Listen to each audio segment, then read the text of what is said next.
எங்கள் அண்ணாமலை அண்ணனை நினச்சாதான் ரொம்ப பரிதாபமாக இருக்குது. அவரை கூட்டத்தில் சேர்த்துக்கிறாங்களே தவிர ஒரு ஒப்புக்கு சப்பானியாக வச்சுக்கிறாங்க. சம்டைம்ஸ் அந்த கூட்டத்தில் சேர்த்துக்க கூட மாட்டுறாங்க. பெரிய மன வருத்தத்துக்கு உள்ளாக்குறாங்க. அவர் பாவம் இந்த எலெக்ஷன்லையாச்சும் ஏதாச்சும் கிடச்சிரும் அப்படின்னு எதிர்பார்த்தாரு. ஆனால் அவரை மாநில பொறுப்புலேருந்தே தூக்கிட்டாங்களே. சரி, என்ன ஏது மேட்டர்னு பார்த்துருவோமா?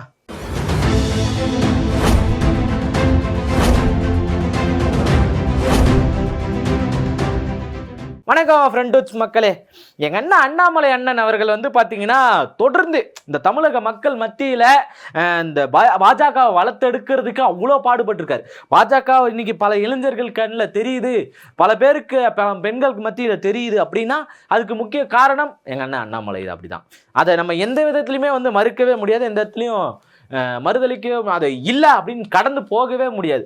அப்படி ஒரு வேலையை பார்த்தவர் அண்ணாமலை அண்ணன். அதுவும் எப்படி பார்த்தாரு அப்படின்னா, அதிமுகக்கு எங்கெல்லாம் சரிவாக இருக்குதோ அந்த இடத்துலலாம், அதிமுகக்கு எங்கே செல்வாக்குலாம் இருக்குதோ அதெல்லாம் போய் ஆதரவு கொடுத்து அந்த இடங்களில் வந்து கைப்பற்றினாரு அப்படின்னு வேணால் நம்ம சொல்லலாம்.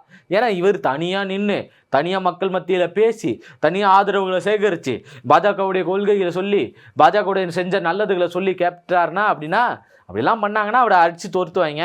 சரி, ஒரு பக்கம் இதெல்லாம் இருக்கட்டும். ஆனால் அந்த அண்ணாமலை அண்ணன் இருக்கார் இல்லையா, இந்த பார்த்தீங்கன்னாம்மா சார் ஒரு வாட்டி இங்கே பார்த்தீங்களான்னா இந்த இடம்னா இந்த இடத்துல இப்படி தானா அப்படின்னு ரொம்ப பொறுமையாக எடுத்து சொல்லக்கூடிய ஒரு பொறுமையாக ப்ரெஸ் மீட் ஹேண்டில் பண்ணக்கூடிய ஒரு ஆள். அவரை பற்றி தொடர்ந்து ஏதாச்சும் நியூஸ் வந்துக்கிட்டே இருக்கும். அவரை பற்றி தெரியாமல் இருக்கவே முடியாது. இன்னொரு பக்கம் இந்த மக்களுக்காக, இந்த சட்டம் ஒழுங்கு சரியில்லை, அது மட்டும் இல்லை, இந்த மக்களுக்காக அவர் என்ன பண்ணார் அப்படின்னா சாட்டை எடுத்து தன்னைத்தானே அடிச்சுக்கிட்டார். தன்னைத்தானே சாட்டை எடுத்து அடிச்சுக்கிட்டார். இப்போ அந்த அளவுக்கு ஒரு டெடிக்கேட்டிவான ஒரு ஆளாக வந்து அண்ணாமலை அவர்கள் இருந்தார். அப்படிப்பட்ட ஒரு தலைவரை தான் வந்து இந்த மக்கள் எதிர்பார்த்தாங்களா அப்படின்னு கேட்டிங்கன்னா அப்படிலாம் கிடையாதுங்க.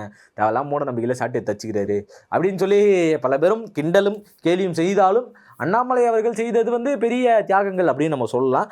அப்படி செஞ்ச தியாகத்திலேருந்து அண்ணாமலை அண்ணன் என்ன பண்ணியிருக்காருன்னா மாநில பொறுப்புலேருந்து அவர் வந்து தூக்கிட்டாங்க, மாநில தலைவர் பொறுப்புலேருந்து தூக்கிட்டாங்க.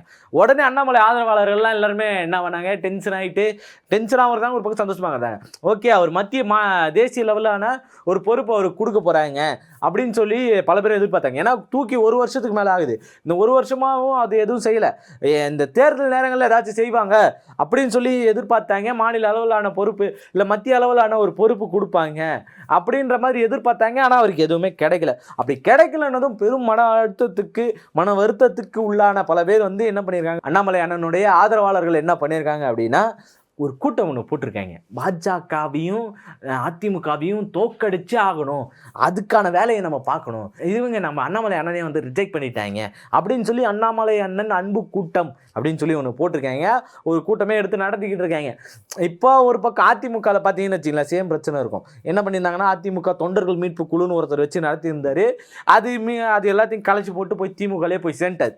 இப்போ அண்ணாமலை அண்ணனுக்கு அப்படி ஒன்று சேர்ந்துருக்கு அப்படின்றது பெரிய வரவேற்கத்தக்க ஒன்று. அவருக்குன்னு ஒரு தனி இடம் பிடிச்சிருக்காங்க. சரி, அவருக்கு இதையும் தான் செய்யலை, எப்படியாச்சும் கூட்டம் கூட்டி நாங்கள் சப்போர்ட்லாம் காட்டி அவருக்கு சீட்டு வாங்கிடணும் அப்படின்னு எதிர்பார்த்தாங்க. ஆனால் இன்னை வரைக்கும் அது ஒரு இழுபறியாகவே இருக்குது. அவருக்கு இன்னும் சீட்டு வந்து உறுதியாக்கப்படாமலே இருக்குது. இப்படி உறுதியாக்கப்படாமல் இருப்பதனால் பெரிய மன வருத்தத்துக்கு உள்ளாயிருக்காங்க. சரி, அதை மீறி அவர் என்ன பண்ணியிருக்காரு அப்படின்னா பிளான் போட்டு புதுச்சேரியில் போய் ஒரு பக்கம் பிரச்சாரம் பண்ணுவோம் அப்படின்னு சொல்லி புதுச்சேரி பக்கம் போய் பிரச்சாரம் பண்ணிக்கிறாங்க. புதுச்சேரியில் பிரச்சாரம் பண்ணிக்கிட்டு இருக்கும்போதே அண்ணன் பியூஷ் கோஷல் அண்ணன் டெல்லியிலேருந்து கிளம்பி வந்திருக்காரு. டென்ஷனாகி கிளம்பி வந்துருக்கிற போல் வந்தோடனே, அண்ணாமலை கிளம்பி வாங்கோ, இல்லை சார் இங்கே 3 நாள் நான் பிரச்சாரம் பிளான் போட்டிருக்கேன், உடனே நான் நிறுத்திட்டு வந்தால் சரி வராது, நம்ம மக்களுக்கு, அதாவது அந்த பாண்டிச்சேரி மக்களுக்கு எல்லாருக்கும் தெரிய வச்சுட்டு நான் வந்துடுறேன் அப்படின்ற ஒரு பெரிய வாக்குறுதி கொடுத்துருக்காரு. உனக்கு என்ன வேலை கொடுத்தாங்க, முதல்ல கிளம்பி வா, நம்ம அந்த வேலையை யாருன்னா பார்த்துப்பாங்க வா அப்படின்னு சொல்லி பியூஷ் கோஷல் என்ன அண்ணாமலை அவர்களை கிளம்பி வர சொல்லிட்டாரு. அவரும் இரவாக ஹெலிகாப்டர்லாம் பிடிச்சி வந்துட்டு இங்கே பேசும்போது எடுத்த உடனே அண்ணன் நயினா நாகேந்திரன் அண்ணன் போட்டு விளாசுன்னு ஆரம்பிச்சிட்டாரு.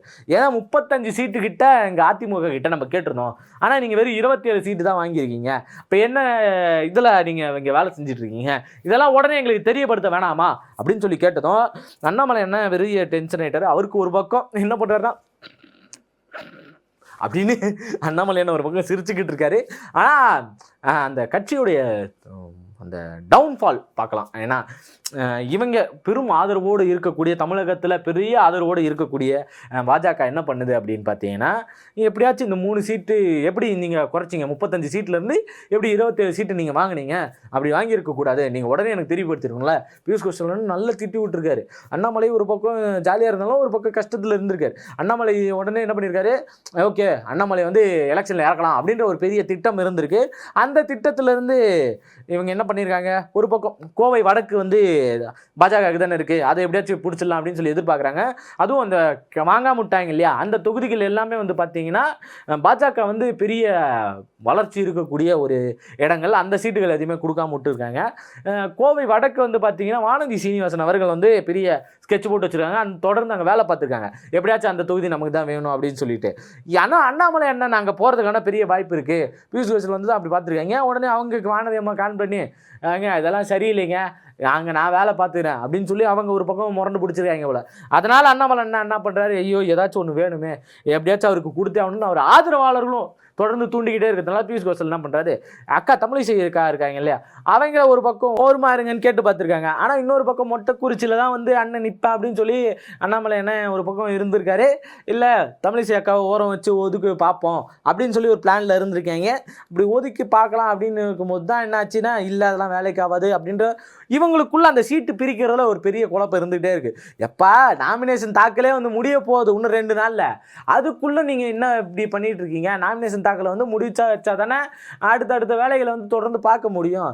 என்ன ஒரு பக்கம் விஜய் என்ன தொடர்ந்து பிரச்சாரங்களில் ஈடுபட்டு இருக்காரு, இன்னொரு பக்கம் யாரை பற்றியும் எந்த கவலையும் கிடையாது, எடப்பாடி ஐயா அவர் பாட்டுன்னு பிரச்சாரங்களை பண்ணிக்கிட்டே இருக்காரு. ஒரு பக்கம் எடப்பாடியா இல்லை ஸ்டாலினா அப்படின்ற ஒரு மோதல் இங்கே போயிட்டு இருக்கு.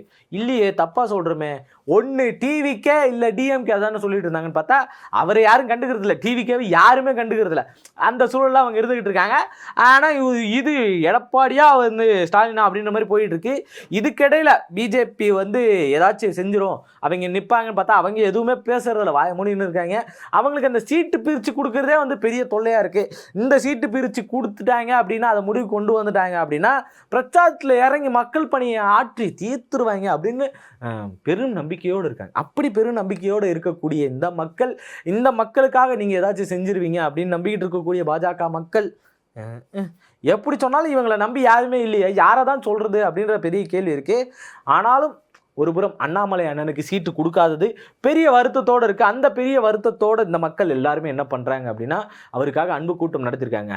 நீங்கள் மட்டும் அண்ணாமலை அண்ணனுக்கு சீட்டு கொடுக்கல, இங்கே சீட்டு டாராக கிளியும், அதிமுகவும் பாஜகவும் தோக்கடிக்கிறது தான் ஒரு வேலையாக இருக்கும் அப்படின்ற பெரிய நம்பிக்கை இருக்குது. அதாவது அண்ணாமலையானுக்கு இப்படி ஒரு ரசிகர்கள் எப்படி சொல்லிக்கிட்டு இருக்க, எப்படி அந்த வார்த்தையை சொல்கிறது அப்படின்னா, இந்த மாதிரியான ரசிகர்கள் இருக்கிற வரைக்கும் தமிழ்நாட்டில் ஒன்று யாரும் அசிக்க முடியாது, அசிக்கவே முடியாது, அப்படி தான் இருக்குது.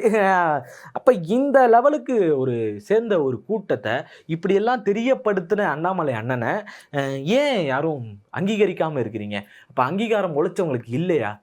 அண்ணன் டென்ஷனாக என்ன பண்ண போகிறாரு, டிவிக்கேல போய் சேர போகிறாரு. நீங்கள் வேணால் பாருங்கள், அதுக்கான வாய்ப்பு இருந்தாலும் இருக்கும். ஆனால் டிவிக்கேவே இதுக்கு முன்னாடி அவர் பயங்கரமாக விமர்சிச்சிருக்காரு. நான் ஒன்றும் விஜய் அடிக்கவே ஆரம்பிக்கல, அடித்தா தாங்க மாட்டேங்க அப்படின்லாம் வேறு அண்ணாமலை சொல்லியிருக்காரா? அதனால் அங்கே போய் சேருவாரான்னு பெரிய குத்தம் இருக்குது. இன்னொரு பக்கம் டிஎம்கேக்கு வந்து சேர்ந்துருவாங்க, ஏன்னா அங்கேருந்து கண்டு வந்தவங்க நிறைய பேர் இங்கே தான் இருக்காங்க அப்படின்னு சொல்லிட்டு இருக்காங்க. ஆனால் அதுக்கான வாய்ப்பும் பெரிதாக கம்மி. அண்ணாமலை அண்ணனுக்கு ஏதாச்சும் ஒரு சீட்டு கொடுத்தே ஆகணும் அப்படின்னு சொல்லி பல பேரோட எதிர்பார்ப்புகளில் என்னுடைய எதிர்பார்ப்பும் இருக்குது. இவங்க படுதோல்வியை நம்ம கண்கூட பார்க்க, ஐயோ உண்மை சொல்லிட்டேனே, சரி போது. இவர் மட்டும் இல்லைங்க, இன்னொரு பக்கம் என்னென்னா எல்முருகன் அவர்களையும் உள்ளே கொண்டு வந்து எலெக்ஷனில் நிறுத்த வைக்க போகிறதா ஒரு பெரிய தகவல் இருக்குது. இப்போ இவங்கெல்லாம் வந்தாங்க அப்படின்னா நாடு எப்படி இருக்கும், எந்த அளவுக்கு முன்னேற்ற பாதை கொண்டு போவாங்க அப்படின்றது நம்ம கண்கூடா குஜராத், மணிப்பூர் இந்த மாதிரி மற்ற பகுதிகள் எல்லாமே தெரியும். அந்த மாதிரி நம்ம பகுதிகள் ஆகணும் அப்படின்னு நினச்சிங்கன்னா தாராளமாக வாக்களிங்கள் தாமரை அப்படின்னு கேட்டேன் அப்படின்னா என் வாயிலே சூடு வச்சுக்கணும் அப்படின்னு தான் சொல்லுவேன். அதனால் நீங்கள் என்ன பண்ணுங்கள், யாரை பார்த்து வாக்களிக்கணுமோ அதை வாக்களிச்சிருங்க. இந்த 2026 தேர்தல் களம் யார் கையில் அப்படி என்பது நம்ம என்ன சார் உங்கள் சட்டம் அப்படின்னு எல்லாரையும் கேட்டோம். அது கேட்கறதுக்கு எல்லாரும் தயாராகிட்டோம் அப்படின்னா யார் கையில் வேணாலும் கொடுக்கலாம். ஏன்னா மக்கள் சக்தியே மகாசக்தி, மக்கள் சக்தியே ஆட்சியின் சக்தி அப்படின்ற லெவலுக்கு நம்ம கொண்டு வரணும். அதுக்கு எல்லா மக்களும் ஒன்று கூடணும், உலக தொழிலாளர்களே ஒன்று கூடுங்கள் அப்படின்னு கார்ல் மார்க்ஸ் சொன்ன மாதிரி ஒட்டுமொத்த மக்களே ஒன்று கூடுங்கள், ஒருத்தருக்காக நில்லுங்க அப்படின்னு சொல்லி கேட்டுக்கிறேன். நன்றி, வணக்கம்.